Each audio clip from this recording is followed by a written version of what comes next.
Deuteronomy, the fifth book of Moses, covers the last 2 months of the Jewish people in the wilderness before they enter Canaan.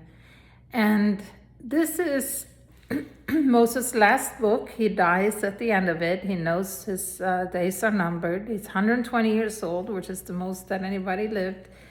And he and Joshua and Caleb, the two spies that kept their faith, are the only three people who's still alive that of all the 600 some thousand people that walked out of Egypt.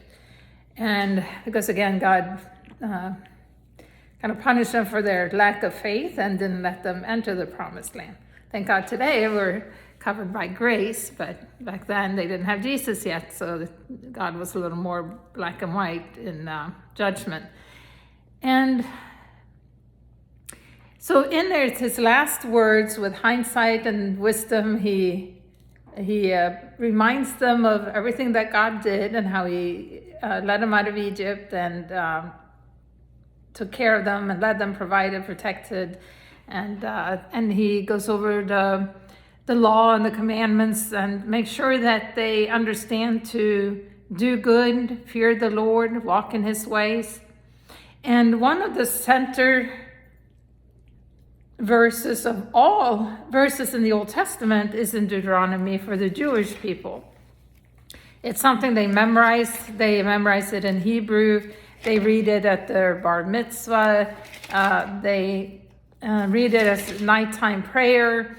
And it's called, I don't know how they pronounce it in Hebrew, but Shema, S-H-E-M-A. And it means hear, like hear, listen.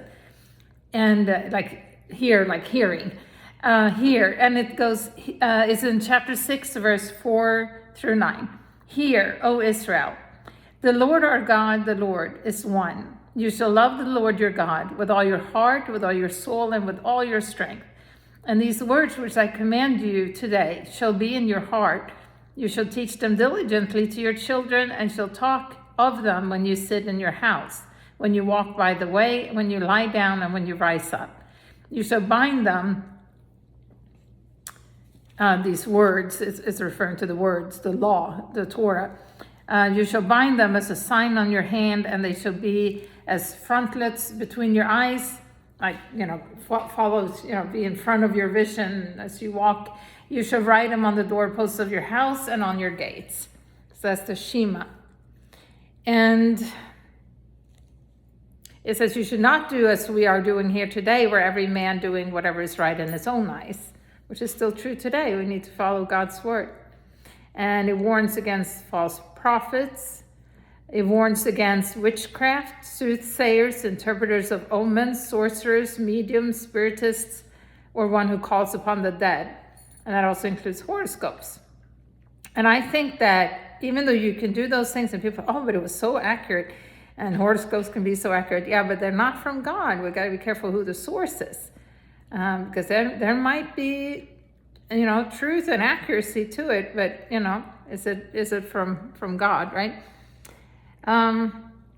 And so he's reiterating the law and explaining to them and how their law is for their good, and also to set apart the Jewish people from other nations that was more like evil, and everything was about maybe conquering and stuff like. They didn't have much goodness in their laws, but the Jewish people had a lot of goodness in theirs, things that were good for them, good for others, like caring for widows and setting them apart. So then towards the end, there's 34 chapters. So in chapter 28, Moses is really doing what, have you ever tried to convince like your spouse or something of doing something, of changing something, or changing their mind on something, and you're like maybe getting really stern about it, but they're not moving,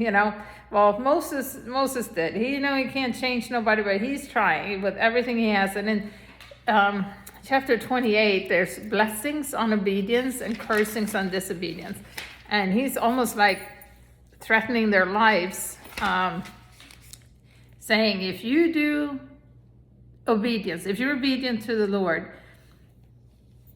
He will take care of your enemies. He will bless you, your country, your spouse, your herd, your flock, your food, your baskets, your kneading bowl, your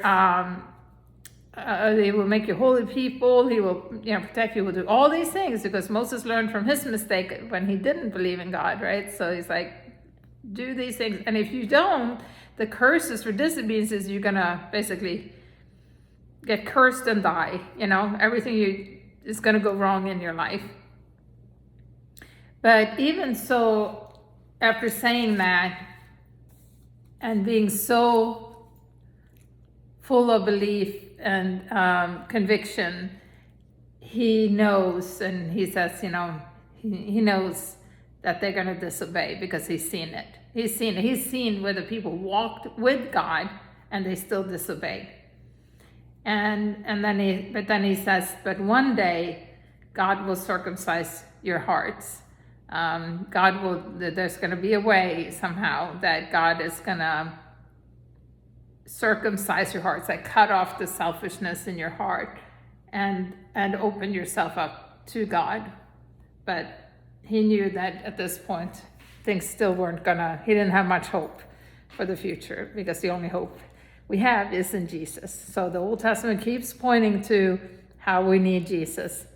But I'm sure Moses was frustrated at the time, but he had enough faith in God to know that God was going to make a way because he had seen how God was growing them and showing them and grooming them and preparing them, and that he had the faith that one day God is going to solve this somehow.